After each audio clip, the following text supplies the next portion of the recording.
Hello. হ্যাঁ বলো। আচ্ছা, আমার যে বাসর ঘর হয়েছিল না, হুম। আমার তো ছোটবেলা একবারে বিয়ে হয়েছিল। হ্যাঁ। মানে কি বলবো, হুম। আমি ভাবছিলাম কি বিয়ে বুঝি অনেক মজা, বুঝছো? হুম। তাহলে খাওয়ান আর খাওয়ান মানে শুনতাম মানুষের মুখে, হুম। কিন্তু এখন দিয়ে বাসর ঘরে সেই কষ্ট। আচ্ছা, তোর বাসর ঘরটা কেমন হয়েছে একটু বলতো। আরে বাসরঘর, না, আমারটা ভালোই ছিল। যেদিন বিয়ে হয়েছে হুম, সেদিন ও আমাকে সবার আগে হুম, ভালোবাসা ছোট্ট করে কি একটা করছিল? কপালে আদর দিছে, হুম, মানে চুমু দিছে। তারপরে তারপরে? আমাকে বলে তুমি কি চাও। আমি বলি কি চাবো, না হুম, আমি কিছু চাই না, শুধু তোমায় চাই। বলে ও আচ্ছা। এই কথা বলার পরে সে কি করলো, তার মানি ব্যাগে, মানে কাউকে না দেখিয়ে, মানে হুম, গিফটের বাক্সর থেকে খুলে মানি ব্যাগে রাখছে যেন কেউ যেন হুম, বুঝতে না পারে। তাই ও মানি ব্যাগে রাখছে, মানি ব্যাগের তনে বের করে আমাকে একটা সোনার চেন দিল। তাই? হুম। আর আমার কি কাছে জানো, কি? প্রথমে আমি বাসর ঘরে হুম। ঘুমটাতে বসেছিলাম। হুম, হুম। লাল একটা শাড়ি পরা ছিল। হুম। তো আস্তে আস্তে প্রথমে এসে আমার ঘুমটাটা উঠালো, আর আমি তো মানে কি বলবো, হুম। শরমে লাল হয়ে গেছি। হ্যাঁ, হুম। তারপরে আমার হাতটা ধরলো, হুম। তারপরে আমার কপালে একটা কিস করলো। হুম, হুম। তারপরে ঠোঁটে একটা কিস করলো। মানে কি বলবো, আমার তো লজ্জা পাচ্ছিলাম, আমি একবার লজ্জায় লাল হয়ে গেছিলাম। হুম। তারপরে জড়াই ধরলো। হ্যাঁ, হুম। তারপরে আমারে বললো তুমি কি চাও। তারপর আমি বললাম যে আমি আপনারে চাই। হুম, হুম। তারপর আমার স্বামীর আমি সালাম করলাম। হুম।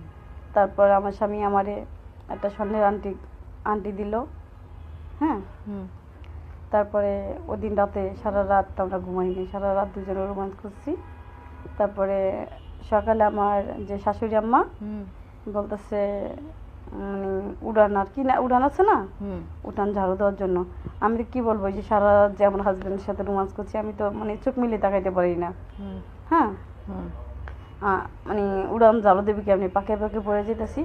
তো আমার যে ননদ ছিল উনি বলতেছে তুই কি গোসল করছো। হুম। তা আমি বলছি, তখন আবার শীতের প্রচুর শীতের দিন আর কি। হুম। তো আমি আবার শীতের মানে প্রচুর ভয় পাই, আমি শীতের দিন আসলে এক সপ্তাহের মধ্যে গোসল করি না। হুম। তো বলতেছে আমার নন্দে বলতেছে গোসল করে আসো। তো আমি বলছি গোসল করবো কেমন, না নতুন বিয়ে হইলে জামাই বউ একসাথে থাকলে গোসল করা লাগে। আমি বলছি না, আমি এত সকালে গোসল করবো না। হুম। হ্যাঁ, তারপর তারা অনেক রিকোয়েস্ট করলো, কিন্তু আমি কিছুতেই যাচ্ছি না, আমার কারণ আমি একটু শীতের মানে ভয় পাই। তারপর আমার হাজবেন্ড কি করলো জানো, আমার যে স্বামী, হুম। ও আমার কোলে করে নিয়ে হুম। তারপরে গোসল করে আনলো। আমি তো মানে কি বলবো, লজ্জায় নিশ্চয়ই তাকায় রয়েছি, মানে তার চোখে চোখে তাকাতে পারি না, তো লজ্জা আমার। হুম, হুম।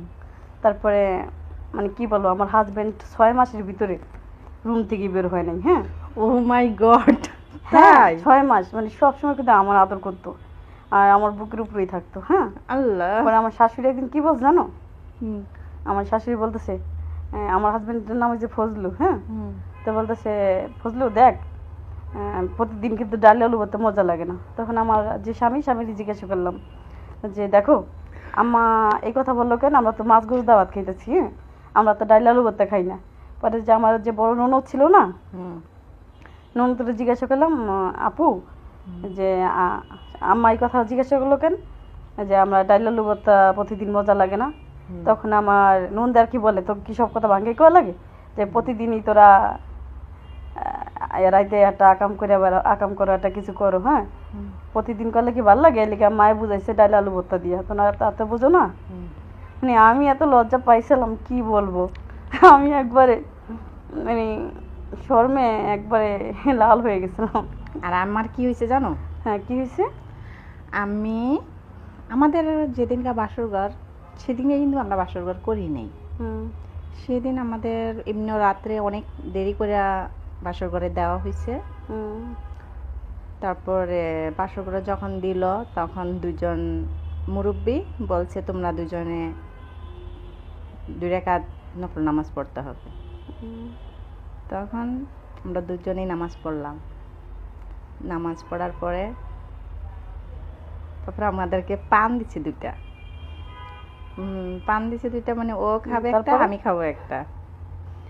এখন আমি তো পান খাইতে পারি না, পান খাইলে আমার মাথা ঘুরায় আর মানে শরীরে অনেক ঘাম দেয়। তারপরে আমি আর কি করলাম, খাইলাম হালকা, ও খাইলো। খাওয়ার পরে মানে ওর জীবনের গল্প, আমার জীবনের গল্প বলতে বলতে সকাল হয়ে গেছে। সকালে কি আর ঘুমান যায়? না। তো সকালে ঘুমেতে উঠলাম, হাত মুখ ধুলাম, মানে যেটা রাত্রে পরে শুয়েছি ওটা চেঞ্জ করলাম। করার পরে উঠে ফ্রেশ হয়ে সংসারে সকালে যত কাজ আছে আর কি কম বেশি করলাম। করার পরে তার পরের দিন আমার বাপের বাড়ি আমাকে নিয়ে গেছে, শ্বশুরবাড়ি তারপরে? থেকে নিয়ে গেছে। পরে আমার বাপের বাড়ি যখন নিয়ে গেছে, আর বাপের বাড়িতে ওর সাথে আমার বাসরঘর হয়েছে। কিন্তু খুবই ভালো, মানে আমাকে কষ্ট দেয় নাই আর কি।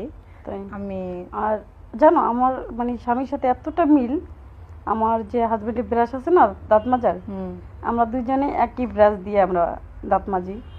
আবার যখন খাবার খাই আমাদের একটাই প্লেট। ও আচ্ছা আচ্ছা। হ্যাঁ, একটা প্লেটে আমরা দুজনে খাবার খাই। যখন আমরা খাবার খাই তখন সে আমার খাবার খাওয়াই দেয়, আবার আমি তারে খাওয়াই দিই। হ্যাঁ, আবার পানি আমরা একই গ্লাসে পানি খাই। ধরো হে অর্ধেক পানি খায়, আবার আমি অর্ধেক খাই, এইভাবে। হ্যাঁ, তারপরে রাতে যখন ঘুমাই আমাদের একটাই বালিশ, আমরা এক বালিশেই দুইজনে, তার বুকের মাথার উপর, মানে তার বুকে মাথা রেখে তারপরে আমি ঘুমাই। মানে কি বলবো, মানে স্বামীর সংসার যে এত মধুর সেটা আমি জানা ছিলাম না, অনেক ভালোই লাগে। খালি বাসর রাতে একটু কষ্ট লাগছিল, তারপর আস্তে আস্তে আর কি হয়ে গেছে। সেটা তো নতুন নতুন সবারই কষ্ট হয়, সবারই খারাপ লাগে। তারপরে একটা ছেলে আর মেয়ে যখন ভালোবাসার ভিতরে জড়িয়ে যায়, সে এটা আল্লাহরই কুদরত। অবশ্যই স্বামী স্ত্রীর ভালোবাসা হচ্ছে পবিত্র ভালোবাসা। কেমনি জানি মানে এত মায়া হয়ে যায়, বাপ মার জন্য এরকম মায়া লাগে না বা মায়া হয় না। আমার হাজবেন্ডকে আমি আমার জীবনের চেয়ে বেশি ভালোবাসি। আমার হাজব্যান্ডে আমার থেকেও বেশি সে আমাকে ভালোবাসে। কিন্তু আমি না সব সময় মানে তার সাথে জিদ করে কথা বলি, রাগ করে থাকি। সে আমাকে রাগ ভাঙায় আমার কাছে আসে, আমাকে জড়িয়ে ধরে, আমাকে তুমি আমাকে ধরবা না, আমি বলি তারপরে কেন কি হয়েছে, কি হয়েছে তুমি জানো না, আমি তোমার সাথে রাগ করছি। কেন রাগ করছো? জানো আমার হাজবেন্ড কি করে, আমি যখন রান্না করতে থাকি না, মানে পিছন থেকে আইসে জড়াই ধরে। হ্যাঁ, তারপর আমার চোখ ধরে, আমি মানে ভয় পেয়ে যাই কে না কে। তখন যখন চোখ খুলি তখন কপালে একটা কিস করে, আমার কাছে এত ভালো লাগে। আচ্ছা, মানে কি বলবো, আর তো খারাপ তো কিছুই না। তাহলে যাই হোক, সবারই জীবনে মানে আমার হাজবেন্ড যখন আমার সাথে রোমান্স করে না, আমার কিন্তু অনেক ভালো লাগে। তাই? তোর কেমন লাগে? আমার লজ্জা লাগে। আমার লজ্জাও লাগে, কিন্তু ভালো লাগে। মানুষে কি হয় না হয় সব কিছু কিন্তু মানুষের সাথে শেয়ার করে তারপরের দিন, কিন্তু আমার না এসব লজ্জা লাগে। আমি বলি না, আমার ক্লোজ বান্ধবী, তোর সাথে তো শেয়ার করতে কোনো লজ্জা নেই। হয়তো আমি বলি না কেন, এইসব বিষয় তো সবাই জানে। না না, আমি কারোর কাছে বলি না, শুধু তোর কাছে বলি, যেহেতু তুমি আমার ছোটবেলা থেকে বান্ধবী। হ্যাঁ, দুজন আমরা একই সাথে বড় হয়েছি, একই সাথে লেখাপড়া করছি। আবার তোর আর আমার হয়তো একদিন আগে আর পরে বিয়ে হয়েছে। হ্যাঁ, তোর একদিন আগে হয়েছে, আমার একদিন পরে হয়েছে, একই সেম। হ্যাঁ, এবারে তোর যেদিন আবার আমাদের বেবি হয়েছে 2 দিন আগের পরে। হ্যাঁ, দেখ তোর সাথে আমার কতটা মিল। সেটা আমিও কারোর সাথে বলি না, আমি আজকে তোর কথায় কথায় আমার কথাটা চলে আসলো। আমি আচ্ছা, তোর হাজবেন্ড কি রোমান্টিক না? রোমান্টিক মানে বলার বাহিরে, যে বলতে পারি না, লজ্জা লাগে। আমার হাজবেন্ড কিন্তু অনেক রোমান্টিক। আমি তো ওই যে বললাম না, এইসব তো সবাই জানে, মা বোন ভাই বেরাদর সবাই জানে। তো এটা বলার কি আছে নতুন কইরা, এই আর কি। জানো আমার হাজবেন্ডের যখন মানে কাজ করে আসে না, মানে কি বলবো, আমি আসলেই মানে দরজা আটকানে আগে তার আগে জড়াই ধরি, সে আমার কপালে একটা কিস করে। আর আমি একটা হিংসুটটা, জানো কেন?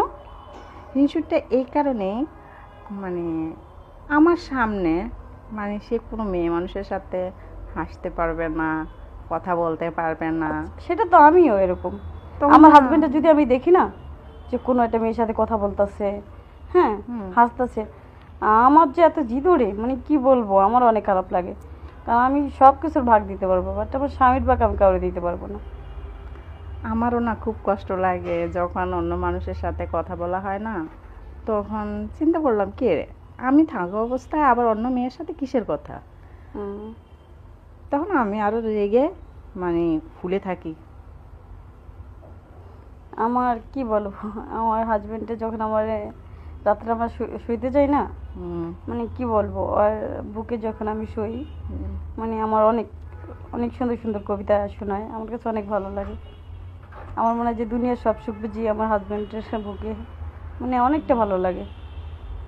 তো ভালো থাকিস, হ্যাঁ, ওকে, আল্লাহ হাফিজ। ও কালকে আমার বাসায় আসিস, হ্যাঁ? আচ্ছা, বাই। ওকে।